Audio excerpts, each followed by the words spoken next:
Avis vascular centre మన దేశంలోనే the best varicose vein hospital. చెర్లపల్లిలో జరిగినటువంటి అతి ఘోరమైనటువంటి ఇన్సిడెంట్ అదే మనకు తెలుసు. విజయశాంతి అట్లాగే వాళ్ళ ఇద్దరు పిల్లలు ట్రైన్ ట్రాక్ మీద అత్యంత వేగంగా ట్రైన్ వస్తున్న ట్రాక్ మీద నిల్చొని ఆత్మహత్య చేసుకోవడం. ఆ తర్వాత మృతదేహాలు ఎంత చెల్లా చెదురుగా అయిపోయినాయి, ఆ తర్వాత ఏం జరిగింది ఏంటి అనేది కూడా రోజు మాట్లాడుకుంటున్నాం.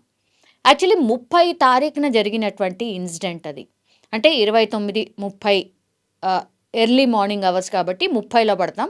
29 అర్ధరాత్రి జరిగినటువంటి ఇన్సిడెంట్ ఇది.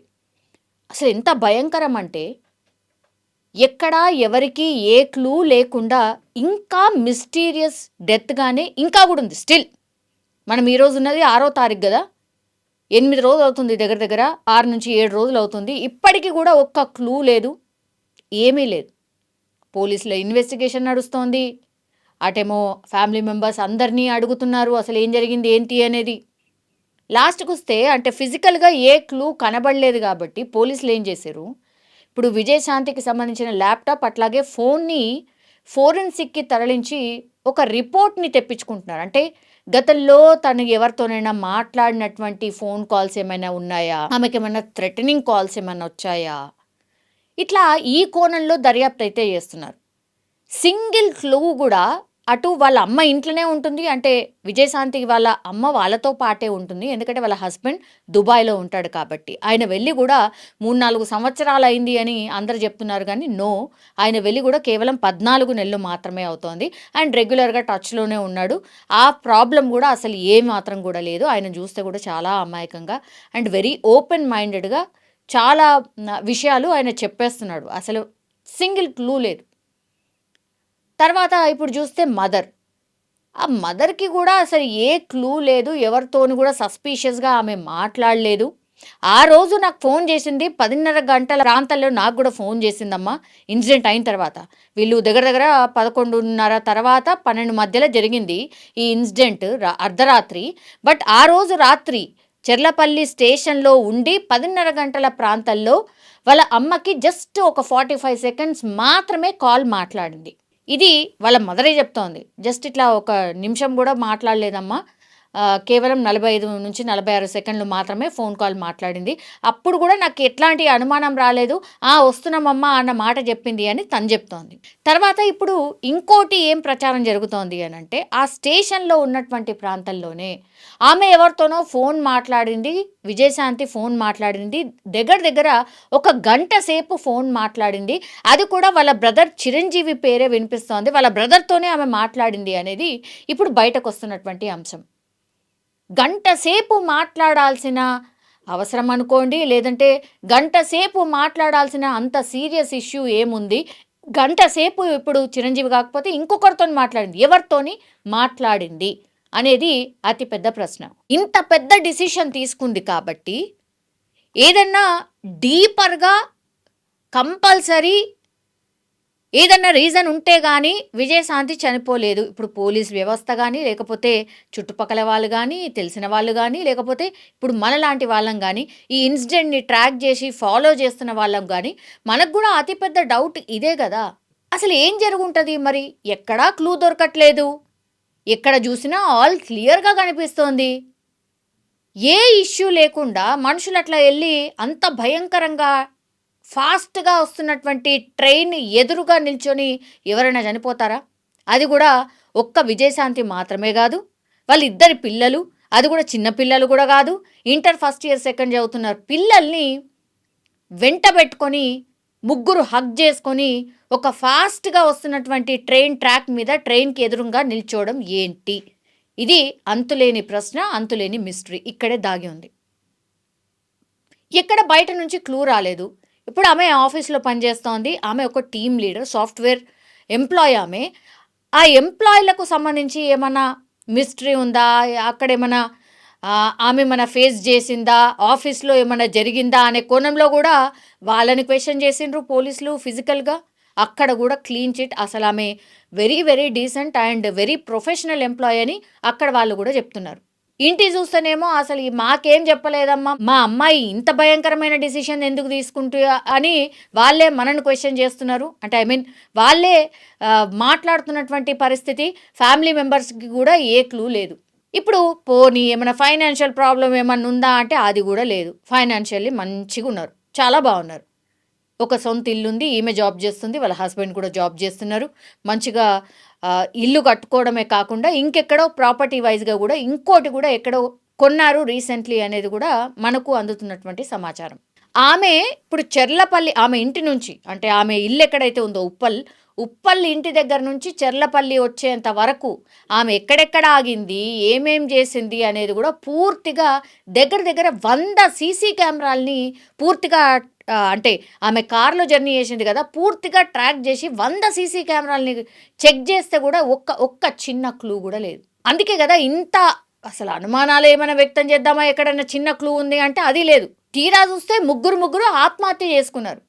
గతంలో కూడా ఈ కుకట్పల్లి కేసు ఉంది కదా, చిన్నపిల్లని చంపినటువంటి కేసు, ఇంటి వెనకాలనే ఉండి ఆ బాబు హత్య చేసిండు. కానీ ఏ క్లూ లేకుండా ఎట్లా హత్య చేసిండు, అసలు దేనికోసం చేసిండు అనేది కూడా ఇట్లనే ఒక దగ్గర 8 నుంచి 10 రోజుల పాటు నడిచింది. అది చిన్న క్లూ లేకుండే. అక్కడ ఎట్లాంటి క్లూస్ సేకరణ జరిగిందో, డీపర్ క్లూస్ సేకరణ జరిగిందో, ద సేమ్ వే ఈ కేసులో కూడా అట్లనే అనిపిస్తుంది. ఏ చిన్న క్లూ లేదు. కానీ ఇక్కడ ఏమవుతుందంటే చుట్టుపక్కల లేకపోతే మనతో ఉన్న వాళ్ళ దగ్గర నుంచే మేబీ ఇది జరుగుంటుంది అనేది ఒక పర్సెప్షన్. ఎందుకంటే బయట ఫిజికల్గా చూస్తే ఎక్కడ కూడా ఏ క్లూ కనబడట్లేదు. తీరా చూస్తేనేమో మరి ఇన్నర్లీ అంటే ఇంటి లోపలనే ఏదైనా జరిగిందా, ఇంటి లోపలనే మానసిక క్షోభకు ఎవరైనా గురి చేశారా, ఆమెకు దగ్గరలో ఉన్నటువంటి వ్యక్తులు, ఆమెతో పాటు ఉన్నటువంటి వ్యక్తుల మీద ఇప్పుడు అనుమానాలు పెద్ద ఎత్తున వ్యక్తమవుతున్నాయి. చాలామంది నెటిజన్స్ కూడా అదే అంటున్నారు. ఇవి ఎట్లా ఉంటాయనంటే పరువు పోతుంది అనే కోణంలో ఆలోచించిన మాత్రమే ఇట్లాంటి భయంకరమైన డిసిషన్స్ తీసుకుంటూ ఉంటారు జనరల్లీ. అంటే ఏ దారి లేదిగా, వీళ్ళంతా మనోళ్ళు అనుకుంటాం కదా, మనోళ్ళ ద్వారానే మోసం పోతే ఇంకెవరికి చెప్తాం ఏంది అనే కోణంలోనే ఇట్లాంటి డిసిషన్స్, అతిపెద్ద డిసిషన్స్ జరుగుతూ ఉంటాయి అనేది కూడా చాలామంది కామెంట్ చేస్తున్నారు.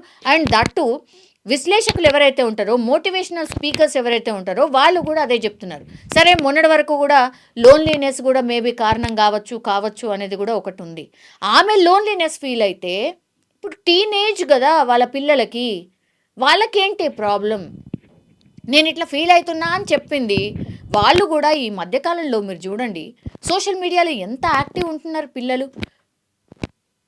వాళ్ళు వాళ్ళ అమ్మకు చెప్పేంత పరిస్థితిలో ఉన్నారు. అయినా సరే ఆమెతో పాటు వీళ్ళు కూడా ఆత్మహత్య చేసుకోవడం ఏంటి? అండ్ వాళ్ళు మీరు చూడండి సీసీ ఫుటేజ్, చెర్లపల్లి స్టేషన్కి సంబంధించిన ఫుటేజ్ చూస్తే కూడా ఎక్కడ కూడా వాళ్ళు జంకుతున్నట్టు కానీ, అమ్మ చేతిని వదిలినట్టు కానీ, ఎక్కడికో అటో ఇటో వెళ్ళడానికి ప్రయత్నించినట్టు కానీ, ఎవరన్నా ఫోన్ లాక్కొని నేను ఎవరికైనా ఫోన్ చేస్తా అనడం కానీ పిల్లలు ఏమీ కూడా చేయలేదు తెలుసా. పాపనైతే టోటల్లీ వాళ్ళ అమ్మ చేతిని అట్లా పట్టుకొనే ఉంది. ఎంత ఎంత పెయిన్ఫుల్గా వాళ్ళు ఆ చెర్లపల్లి స్టేషన్లో నడిచుంటారు, ఎంత పెయిన్ఫుల్గా వాళ్ళు ముగ్గురు మాట్లాడుకొని ఉంటారు, ఎంత పెయిన్ఫుల్గా ఆ ట్రాక్ మీద వెళ్ళి నిల్చొని ఉంటారు. ఇది అందరు కూడా మాట్లాడుతున్నటువంటి అంశం. బయట దగ్గర నుంచి ఎక్కడ నుంచి కూడా ఒక్క క్లూ దొరకలేదు. కాబట్టి ఇంటి దొంగల్ని ఈశ్వరులైనా పట్టలేరు అని అంటారు కదా, అట్లేమైనా జరుగుంటుందేమో అనేది లాస్ట్గా ఒకటి అంటే పోలీసులు కూడా మాట్లాడుతున్నటువంటి అంశం. అండ్ డీపర్లీ చెక్ చేయాల్సిన అంశం కూడా ఇదే. ఇప్పుడు ఆమె ఫోన్లో అన్నా ఉండాలి, ఆమె ల్యాప్టాప్లో అన్నా ఉండాలి. ఈ రెండిట్లోనే క్లూ దొరకొచ్చు. అది మాత్రమే ఈ ఇన్సిడెంట్ని ఆర్ ఈ అనుమానాలన్నిటికీ ఆన్సర్ ఒక్కటి ఎక్కడ దొరుకుతుంది అంటే ఆమె ఫోన్లోనే దొరికే అవకాశం ఉంది. ఎందుకంటే ఎవ్వరికి కూడా ఎక్కడ చిన్న క్లూ ఇవ్వలేదు ఆమె అనేది ఇప్పుడు బయటకు వస్తున్నటువంటి అంశం. నిజంగా విజయశాంతి ఎట్లాంటి డిసిషన్ తీసుకున్నది అని అంటే చాలా క్వశ్చన్స్ రేజ్ అవుతున్నాయి ఈ కేసులో. ఏం జరుగుంటుంది అని. కానీ ఆమె మనసులో అట్లాగే ఆమె కుటుంబంలో ఎవరికీ చెప్పుకోనటువంటిది ఏదో జరుగుంటుంది, బలమైన కారణమే ఉండుంటుంది, అందుకే ఈ డిసిషన్ తీసుకొని ఉంటుంది అని పోలీసులు అయితే భావిస్తున్నారు. అందులో భాగంగానే ఏ చిన్న క్లూని కూడా వదలట్లేదు. ఏ చిన్న మనిషిని కూడా వదలకుండా అందరినీ తమ స్టైల్లో విచారణ చేస్తున్నారు. అండ్ ఇంకోటి ఈరోజు ఏం చేశారంటే, ఇప్పుడు విజయశాంతి వాళ్ళ ఇల్లు ఎక్కడైతుందో ఆ సొంతింటికి వెళ్ళి పూర్తి స్థాయిలో ఆ ఇంట్లో ఏమైనా ఆధారం దొరుకుతుందా, ఎక్కడైనా ఏమైనా రాసి పెట్టో ఇంకేదో ఏడైనా దొరుకుంటుందా అని చెప్పి పూర్తి స్థాయిలో మళ్ళా ఇంకోసారి ఇంటికి వెళ్ళి పూర్తిగా ఆమె స్పెండ్ చేసే ప్లేసెస్ కావచ్చు, ఆమె ఎక్కడ ఎక్కువ ఉంటుంది అండ్ ఆమె వాడే వస్తువులు కావచ్చు, అండ్ దాని తర్వాత బుక్ ఏమైనా ఉంటే బుక్, డైరీ ఏమైనా ఉంటే డైరీ, ఇట్లా అన్నిటినీ కూడా ఎక్కడెక్కడైతే పెట్టుంటుందో, ఎక్కడెక్కడైతే ఆమె తిరిగి ఉంటుందో, ఎక్కడ టైం స్పెండ్ చేసి ఉంటుందో అక్కడికి వెళ్ళి ట్రాక్ చేసే ప్రయత్నంలో భాగంగా పోలీసులు మరోసారి ఈరోజు ఇంటికి వెళ్ళి పూర్తి స్థాయిలో ఒకసారి కంప్లీట్లీ ఆమె వస్తువులు, ఆమె వాడినటువంటి ప్లేసెస్ని అన్నిటినీ కూడా సర్చ్ చేశారు. అండ్ దాని తర్వాత కుటుంబ సభ్యులు ఎవరైతే ఉన్నారో, ఈ విజయశాంతికి సంబంధించిన కుటుంబ సభ్యులు ఎవరైతే ఉన్నారో వాళ్ళని అదుపులోకి తీసుకున్నారు, విచారిస్తున్నారు అనేది బయటకు వస్తున్నటువంటి అంశం. అలాంటిది ఏమీ లేదు, ఇంకా ఎవరిని కూడా అదుపులోకి తీసుకోలేదు, అట్లాంటి క్లూ కూడా వాళ్ళకేం దొరకలేదు, ఎవరి మీద కూడా సస్పెక్ట్ ఇట్లా వీళ్ళు ప్రైమరీ సస్పెక్ట్ వీళ్ళు ఉన్నారు అనేది కూడా ఇప్పటికీ ఒక్క క్లూ కూడా దొరకలేదు. సో ఇంకా కూడా మిస్టీరియస్గానే ఉంది, ఇంకా కూడా అనుమానాస్పద కేసుగానే పోలీసులు విచారణ చేస్తున్నారు అండ్ అన్ని కోణాల్లో విచారణ చేస్తున్నారు. ఈవెన్ పిల్లల సైడ్ నుంచి కూడా ఏమైనా క్లూ దొరుకుతుందేమో, ఎందుకంటే టీనేజ్ పిల్లలు కాబట్టి ఏదైనా వీళ్ళ వైపు నుంచి ఎక్కడైనా ఏదైనా ఇన్వాల్వ్మెంట్ ఉందా, ఎక్కడైనా వీళ్ళేమన్నా ఏదన్నా ఆపదలో చిక్కుకున్నారా అన్న కోణంలో కూడా పూర్తి స్థాయిలో వాళ్ళ పిల్లలకు సంబంధించి కూడా పూర్తిగా ట్రాక్ చేస్తున్నారు. సో అన్ని కోణాల్లో ఏది కూడా మిస్ చేయకుండా పోలీసులు అయితే ట్రాక్ చేస్తున్నటువంటి సందర్భం. కానీ ఫ్యామిలీ అయితే ఆగమైపోయింది. అండ్ దట్టు పాపం వాళ్ళ హస్బెండ్ ఎవరైతే ఉన్నారో సురేందర్ రెడ్డి, ఆయన ఏదో 31st రోజు ఆయన బర్త్డే. యాక్చువల్లీ బర్త్డేకి ఇన్ జనరలీ దూరంగా ఉన్న వాళ్ళైనా సరే, ఇంట్లో వాళ్ళైనా సరే ఏం వెయిట్ చేస్తారంటే 12 గంటలకు నా ఫ్యామిలీ నన్ను విష్ చేస్తుంది అన్న కోణంలోనే అందరూ కూడా చూస్తూ ఉంటారు. కాబట్టి ఆయన కూడా 31st అంటే మిడ్ నైట్ ఆఫ్ 31st ఆయన కూడా అట్లనే వెయిట్ చేసిండట. ఫోన్ రాలేదేంటి అన్న కోణంలోనే ఆయన థింక్ చేస్తూ ఉన్నాడట. ఆయన థింక్ చేస్తున్నటువంటి టైంలోనే ఎర్లీ మార్నింగ్ అవర్స్ అంటే దుబాయ్కి ఇక్కడికి ఒక 2.5 అవర్స్ తేడా ఉంటుంది. కాబట్టి ఇదంతా ఇన్సిడెంట్ జరిగిపోయింది, ఎవరు ఏంటి అని ట్రాక్ చేసేసరికి వీళ్ళే అని తెలిసినప్పటికీ కొంత లేట్ అయింది. ఈయన అంటే వాళ్ళ విషెస్ కోసం ఆయన వెయిట్ చేస్తుంటే లాస్ట్కి వస్తే ఆయనకు వచ్చినటువంటి కాల్ ఇది. ఎంత భయంకరం కదా. సో ఇట్లా ఈ కేసుకి సంబంధించి మాత్రం ఏమంటారు, డీపర్ పూర్తిగా అనాలిసిస్ చేసిన తర్వాతనే ఏదైనా చెప్పే అవకాశం ఉంటుంది అని పోలీసులు కూడా చెప్తున్నారు. ఇవన్నీ బయటకు వస్తున్నటువంటి అన్నీ కూడా అజంప్షన్స్ మాత్రమే. ఆమె ఫోన్లో, ల్యాప్టాప్లో మాత్రమే ఏదైనా క్లూ ఉంటే ఈ కేసుకి ఏదైనా కన్క్లూజన్ ఆర్ లీడ్ దొరికే అవకాశం ఉంటుంది అని చాలా స్పష్టంగా పోలీసులు అయితే చెప్తూ ఉన్నారు. చూడాలి మరి ఏం జరుగుతుంది ఏంటి అనేది. 29 వైఫ్ మాట్లాడింది, 27 పాప మాట్లాడింది. బాబు సంక్రాంతి హాలిడేస్లో వచ్చినప్పుడు మాట్లాడాడు. ఈ ప్రమాదం జరిగింది ఇప్పుడు తెలిసి సార్? ఆ రోజు మార్నింగ్ 8:30కి తెలిసింది నాకు. ఏమని చెప్పారు సార్? ఫస్ట్ చెప్పారు ఓకే వచ్చేసి తొందరగా అన్నారు. మా బొమ్మడికి ఫోన్ చేశాడు, చెప్పలేదు ఫస్ట్. తర్వాత నేనే అడిగాను ఏమైంది, ప్రాబ్లం ఏంది ఫస్ట్ చెప్పు. లేదు బావా శాంతి చనిపోయింది. ఫస్ట్ ఒక్కరే అని చెప్పారు? చనిపోయింది అని చెప్పాడు. అదే ఎందుకు ఎలా అయిందంటే రా బావా వచ్చినాక చూడు అంతే. ఇక నాకు మైండ్ బ్లాక్ లో ఉన్నది, ఏం చేయాలో అర్థం కాలేదు. తర్వాత ఒక 10-2 minutes తర్వాత ముగ్గురు చనిపోయారు అని చెప్పారు. ఆ టైంలో ఏం చెప్పాలో అర్థం కాలేదు. మీరు దుబాయ్లో ఉంటారు, వాళ్ళు ఇక్కడ ఉంటారు, మీ మిస్సెస్ కూడా మంచి ఉన్నత ఉద్యోగం సాఫ్ట్వేర్, మరి ఎందుకు సార్ ఇంత పరిస్థితి కారణం ఏంటి? అదే నాకు తెలియదండి ఏం జరిగింది అనేది. అమ్మాయి మాత్రం వెరీ స్ట్రాంగ్. అమ్మాయి చాలా నాకు దొరికిన దేవత అనుకోవాలి. అంతే, ఫ్యామిలీ బాగా చూసుకుంటుంది, నన్ను కేరింగ్ చూసుకుంటుంది, పిల్లలు కేరింగ్ చూసుకుంటుంది, అన్ని బాగుంటుంది అమ్మాయి. అంటే ఆఫీస్ లో స్ట్రెస్ ఎలా ఉందా? స్ట్రెస్ అలా ఏముండదు, అందరితోటి కలివిడిగానే ఉంటది మ్యాక్సిమం. అంత వాళ్ళకి తెలియదండి అది ఏందని. పిల్లల్ని తీసుకువెళ్ళి అట్లా ఆ విధంగా చంపుకోవడం అంటే అసలు ఎందుకు అంత దారుణంగా ఎందుకు ఒడగొట్టినట్టు? అది తెలియదండి ఏం జరిగింది అనేది. అంత అంతే ప్రేమ ఎక్కువ మమ్మీ అంటే పిల్లలకు, అంతే ప్రాణం ఓకే, పాపకు బాబు. ఇద్దరికి. మమ్మీ లేకపోతే ఉండలేరు వాళ్ళు. పాప ఇప్పుడు మాట 27 మాట్లాడింది. ఆమె ఐఐటి కోసం ఎగ్జామ్ రాయడానికి వచ్చింది. ఓకే. ఖచ్చితంగా కొడతా డాడీ ఈసారి, ఐఐటి పోతానన్నా. కానీ బాబు ఎక్కడికి వెళ్ళిపోయింది. బాబు ఇప్పుడు మాట్లాడి. బాబు సంక్రాంతికి వచ్చాడు హాలిడేస్ కు, ఓకే. అప్పుడు మాట్లాడాడు.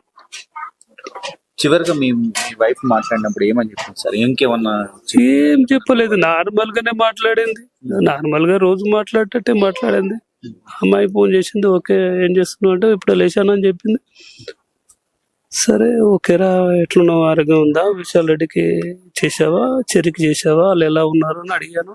బాగున్నారంటేనే ఏం ప్రాబ్లం లేదు, మంచిగా ఉన్నారు వాళ్ళు, నేను మళ్ళీ వెళ్తాను సండే రోజు అని చెప్పింది. అంతే, ఏం మాట్లాడలే. సరే అమ్మా నువ్వు పడుకో, నేను తర్వాత చేస్తలే అని చెప్పి. ఏమన్నా ఆరోగ్య సమస్యలు? ఏం లేవు, చెప్పాను కదండి. అమ్మాయి వెరీ స్ట్రాంగ్. అమ్మాయి ఎటువంటి ప్రాబ్లమ్స్ హెల్త్ వైజ్ గా లేవు అమ్మాయికి. ఏ టాబ్లెట్ వాడదు, ఏం వాడదు. అలా ఈ వార్త తెలిసినాక ఇక్కడికి వచ్చాక చూశాక గుండె అయిపోయిందండి. ఎందుకు అంటే ఒక్కరు ప్రేమ ప్రేమ అంత కేరింగ్ చూసుకునేది నా వైఫ్. పిల్లలు మా చెర్రి, నా తల్లి, చిట్టు తల్లి. మా అబ్బాయి విశాల్ రెడ్డి, చేతన్,